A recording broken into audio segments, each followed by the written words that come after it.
Why, hello everyone, I'm your lovely host, Innocent, and welcome back to The Letter. We're right where we left off, just about to go to the attic, because apparently this is the smartest idea that we can come up with. So, let's continue on, shall we?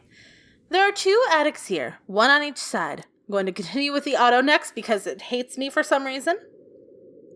But the east one has been converted to a storage room of sorts, and somehow I find it least likely for Rose to wander there by herself.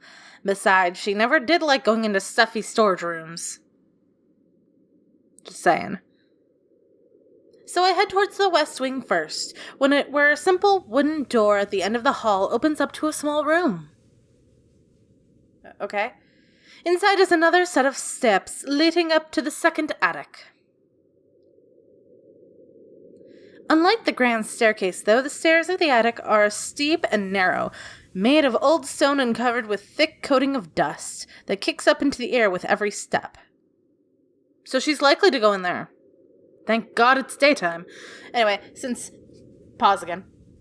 Since there's still dust on the steps, my detective and Phoenix Wright skills tell me that she did not go up there by her own will, or she got levitated or something into the attic, or she's dead, and that was her spirit calling to be like, hey, go to the attic.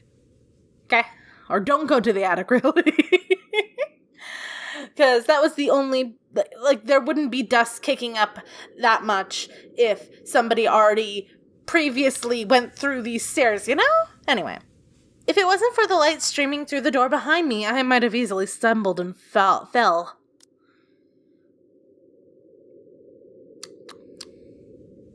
Oh yeah? Is that so? With how old the place is, there are no lights fixtures to illuminate the cramped passage up. That's why you should have brought a flashlight. Why didn't they bother to add one here when they renovated? Escapes me. No, but for seriously, my mother is a realtor. You bring a flashlight and, other things to any property that you go to just in case the power isn't turned on yet. Or, hey, maybe the light's out and they didn't replace it. That's when you call up your repair guys and go, what the fuck are you doing, you idiots? You didn't replace a bulb? We're trying to sell this motherfucking house. What are you doing? We paid you. Is it easy to tell that I've been on her runs before and I've helped out a lot? Anyway, sheesh. They did it with the rest of the house. That's when you call up your repair guys and go, what the fuck? Small bedroom welcomes me at the end.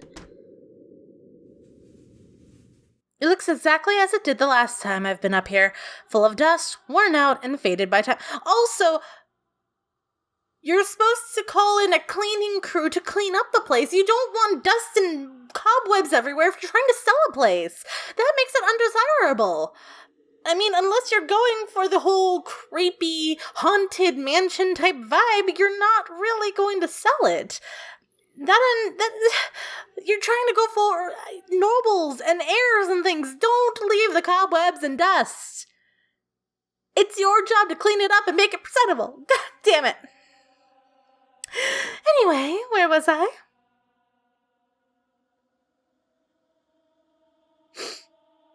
Come on. Odd. I thought they cleaned everything. Thank you. Did the crew miss this room? Ugh. Cleanliness is the least of my concerns right now. The more pressing matter is Rose. She's not here. Was I dreaming when I talked to her a while ago? Did I mishear her? Hello?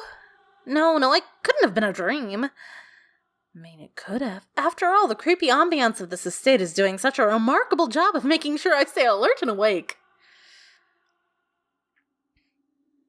And I'm sure she said she's here. Is this a prank? Or maybe that phone call was Rose's last message to me before the curse got to her. Ugh, shut up, brain. You're not helping. Don't make it scarier than it already is. But if she's not here, then where is she? Dead?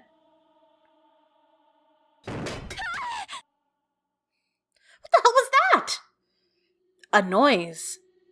That's what it was. It was a noise. That's it. I can't do this anymore. I'm leaving. We must have angered the spirits living here. I knew disturbing this mansion was a bad idea right from the very start.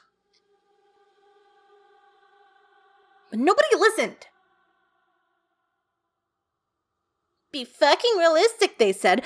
They think I'm cuckoo because I believe in curses and ghosts and all of that. Me and my outlandish backwater country beliefs. I've always strived to be a model employee, but not this time. No, fuck this. I'm turning back for the sake of my sanity. Brewer Realty can find another agent who's more fucking realistic to tour people around a haunted house. Before leaving, I take one look at the gloomy old room. Just to check. Huh? What's this? My worries about Rose's whereabouts must have been caused me to miss when I first entered the room. Miss what? But there's clearly something on the floor. It looks like... A letter? lying on the ground, just a couple inches away from my feet. Out of sheer curiosity, I lean down and pick it up. Okay. Strange, I don't recall this last time I was here.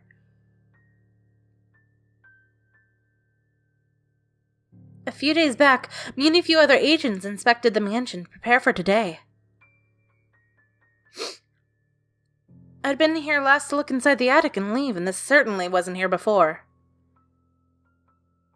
Someone must have left it in the room since then. I like their, profile view.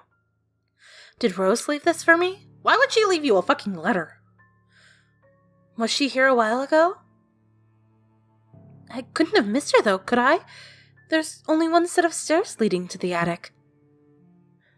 The letter isn't exactly in pristine condition. In fact, it looks rather ancient. Ugh. The paper is so thin and rough, I'm worried it'll fall apart if I so much touch it. But with great care, I open it, and what I read shakes me to my core. It's the curse. What? Help me. What? Help me. Help me. God. Nothing but the words "help me" fills the page, all of it seemingly written with crimson-shaded pen. Or blood. Or blood. I gulp. The same phrase goes on until... Send this to 5 people or else. It's a fucking chain letter? What the fuck? Or else what? As quickly as I can, I scan the back of the paper and peek into the envelope to make sure I'm not missing a second page. Fucking chain letters. But there's nothing. No. Oh, please, no. My hand trembles as dread creeps over me. Crumbs over me. The room suddenly gets colder. I need to get out of here. Folding the paper in half, the sight greets me next has me frozen on the spot. Feet! A pair of blood-soaked feet enters my field of vision, covered in gaping wounds and the skin eaten away, revealing flesh, bone, and all manners of things that one isn't meant to see. Ugh, please. It just kind of looks like he's been sinking in the bottom of a lake for a few years. Just saying.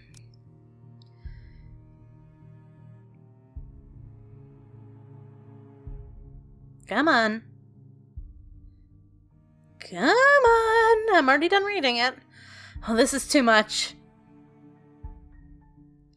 This is all too much. I want to cry, call for help, but the words catch in my throat. Even my feet won't move, completely paralyzed out of terror.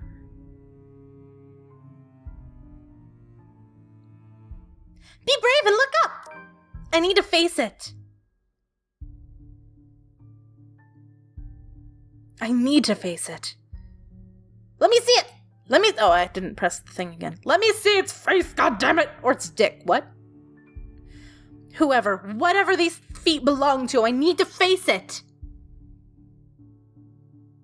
And if I'm going to die, if it's going to kill me, at least I'll know what my killer looks like. Yeah. A cold comfort. So, with a deep breath, I summon every ounce of courage I have left in me and shift my gaze upwards. Let me see its... Please, don't hurt me. She's pretty. No.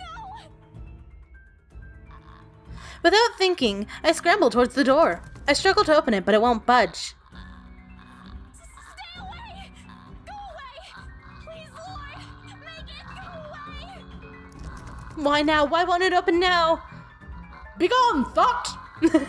My heart sinks and reality dawns in. I'm locked in.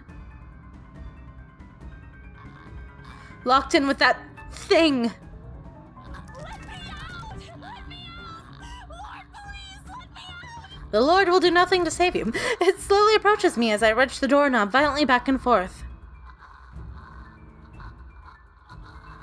Oh, fuck. Yes! The door finally swings open, and I couldn't be happier. I didn't realize it said tap until like a moment later, and I was just like, what do you mean? What do you mean, tap? Tap what? It's a phone game, innocent. Come on. Alright, let's go. The curse is upon me. Let us venture. Wasting no time, I leap out the door and don't look back. Close the door behind you. My feet pound against the floor in rhythm with the loud, fast beating of my heart. By the time I run past the hallway, I find myself atop the grand staircase. My chest feels so tight like it's going to burst. Well, don't give yourself a heart attack. But there's nothing compared to the feeling of hope the sight of the exit gives me. You're not leaving, we already know this. Racing down the stairs, a breathy laugh escapes me and... My shoe slips and I find myself falling! At least you're not carrying an umbrella! Until my back hits the ground and pain racks my body. I hear bells. My head grows fuzzy and my vision dims as I fight to stay conscious. Oh look, it's her feet way. Feet again. The last thing I see are those feet before me, and all I know is darkness. Are we dead? Was that the end of the story? Well, at least the end of the prologue? Oh, shit! Oh, shit! Oh, shit, son! Who are you? I like you.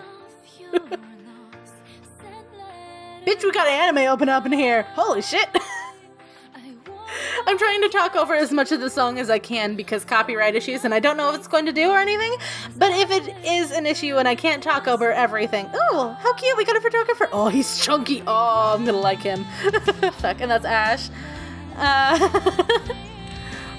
I like anime openings. They're so cool. Though Isabella is kind of weird, but at least she's level-headed. Ooh, is this our antagonist? Miss Creeper with the feet? Oh dear. What is going on with my audio? I don't know.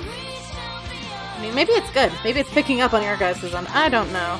Let me lower it a little bit. Nope, it's still doing it. Sorry. I don't know what's wrong with my audio in this, but... Maybe my headset is just going.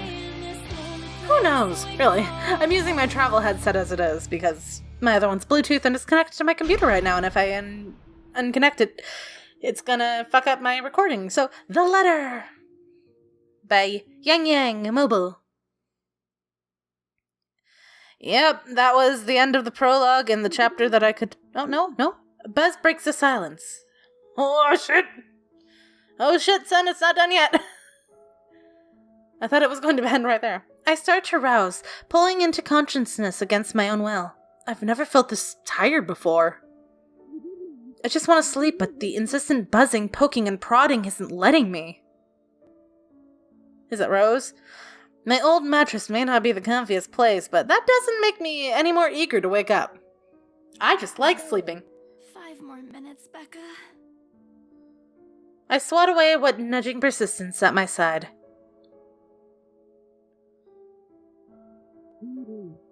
Come on! Can't I just get a few extra minutes of sleep today? I promise I'll work hard once I'm up. Snot. A hand lightly taps my cheek, and something cold is suddenly being pressed on the back of my head. The icy sensation slowly spreads throughout the area, giving me an uncomfortable feeling. No. No. The fog immediately lifts from my mind, the moment I recognize the voice and my eyes snap open. There, looking down on me, is Rose. Another woman loiters beside her, but my attention is too focused on my co-agent to even ask why there's another person there with her. Rose's posture just screams worry, although she's keeping a straight face, or at least trying to. I can't help but feel bad for making her fret. A wave of dizziness washes over me as soon as I try to get up, forcing me to lie back down again. Ooh, pardon me. Luckily, the feeling subsides after a few seconds. Only a mild throbbing somewhere in the back of my head remains. With a little assistance from Rose, I push myself upright. Yes? She hands me an ice pack and gestures for me to press it to where I suspect a small bump has already formed, if the light ache in the area indicates anything. What is talking? Alright, Isabella, where are we? The Ermengarde mansion. Why? Ow, my head. That's And why. Today. October 21st? Rose. Look, you got a Last concussion. one. Can you count to 15 in reverse order? 15, 14, 13, 12. No, that's wrong. Why are we doing this? She's just checking if your injury is in any way serious. This time, I curiously regard the woman standing beside Rose. It's impossible to overlook her. With what she's towering over. She's fucking tall. And here I thought Rose is already tall. Jesus. Who is she anyway? One of the remaining cleaning crew? No. But with how primly dressed she is, I don't think anyone would want to clean in a suit. An expensive suit at that. The gloves alone must have already cost a fortune. Those are nice gloves. Her eyes slowly shift between me and Rose, considering us as an almost unreadable expression, before finally fixing a sharp gaze on me. Thanks. I can't help but fold my arms protectively over myself as she does so. She must be far from the cleaning crew, but she certainly looks like our supervisor during an evaluation. Just do it, please. I eye them both warily, but recite everything as she has asked. Rose releases a breath of relief once I'm done. You scared me for a moment there. I was about to call for an ambulance. Are you alright? Exasperation soon replaces the dull ache. The memory is a little fuzzy, but the attic and the thing. There was someone, Rose, in the attic. Someone? You mean a client? Oh, that's unlikely. It's probably just one of the cleaning crews. The boss sent a few of them back this morning for some last minute... No! No, not any of those. They're, I'm not actually sure. Wait, didn't I call you? You said you were in the attic when you answered. That's why I went there in the first place. Both Rose and the lady look at me like I've grown another head. Did I say something weird? Rose quickly casts an apologetic smile at the woman before an awkward silence stretches on further. It's her saleswoman smile, the same one she taught me a while back when I was still a trainee. I should show this to a troublesome client just to avoid the trouble in general, she advises. It's also the same one she gives me when I've done something particularly absurd that may cause us to lose a potential sale. Her eyes are serious when she turns back to me. She takes both my shoulders, gently squeezes it, and with as much patience as she can muster. As much as I'd love to have gotten at least a heads up of your arrival, I didn't really get a call from you. You know, signal here is absolutely horrendous. I was in the garden earlier and couldn't even make a single call. Isabella, I'm going to ask again. Are you really all right? What happened? I don't know. It's all a bit blurry. I remember I was looking for you, but you weren't in the attic. And there's whoever it is. Then I must have tripped on a rug or something on the way down. Oh no. Do you think someone came in while you were out? You left the main door open. We are so going to get into big trouble if something gets stolen, Rose. Perhaps it is a concussion. Are you sure you feel fine? We could still call for an ambulance. I could cover for you. No, I'm fine. I'm okay, Rose. I can work. Wait. Hold your horses, Rose. I can't just miss an important sale because of a minor bump on my head. An extremely minor bump. I've had worse when I was a kid. This is nothing. Besides, if I leave, you'll have to shoulder everything in the open house, alone. And in a mansion this big? Well, there's also the part where I may lose the bonus BRC promise, but that's completely besides the point. Rose gives me a skeptical look when I return the cold compress to her and push myself off the floor. I have to use the staircase railing to steady myself, but otherwise I'm fine. I feel great. See? I'm A-okay. The two of them exchange a worried glance, and Rose assumes a contemptive look. I bite my lower lip in anticipation if she says no. All right, you in. A smile threatens to slip out from me. Haha. If I see that you aren't feeling well, I'm taking you personally to the nearest clinic to have you checked. Clear? Clear as day, ma'am. Thanks, Rose. You insisted. But remember what I said. First sign of you looking not okay, and we're off. No questions asked. It's Yes, just a small bump. ma'am. Don't worry. You shouldn't downplay these kinds of things. It could be a serious injury for all we know. Suddenly, a small cough sounds against the walls of the foyer, interrupting our banter. The woman is looking expectantly at the two of us, her stare making me shrink back a little on myself. She isn't really intimidating. Well, okay, she is. But not in the scary negative way. Far from it, actually. Her demeanor simply commands an air of sophistication and respect. Pardon me. In a different world, a younger me would have probably wished to be like her. At her lack of response, she coughs again, lifting a well-trimmed eyebrow at me in question. Words get caught in my throat at the sight of it.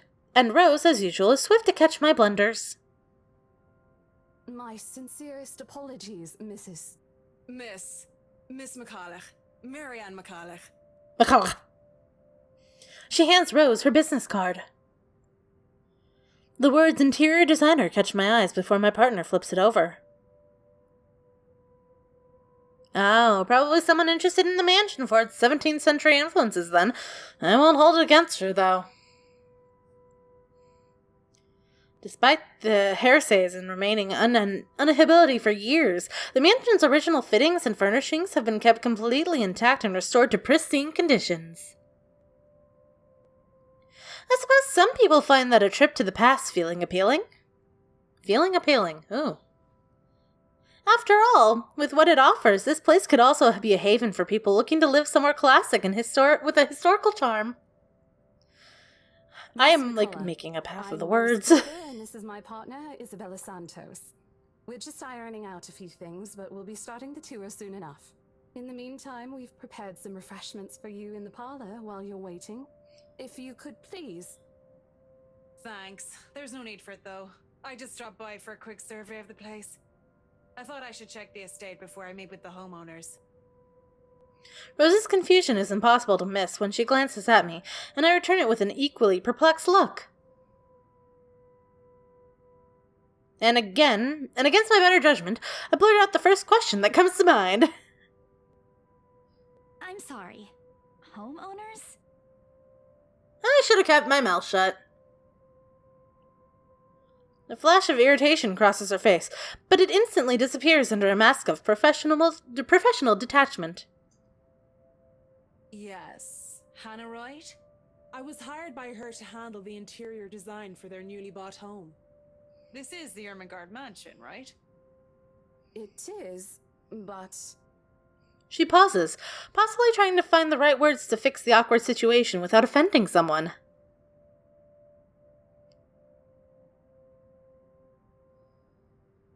Suddenly, Rose nudges me with her elbow. I'll check with our supervisor.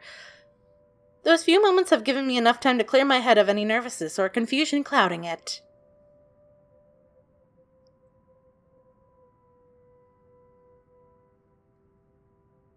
Oh, fuck, I keep forgetting to click the little arrow.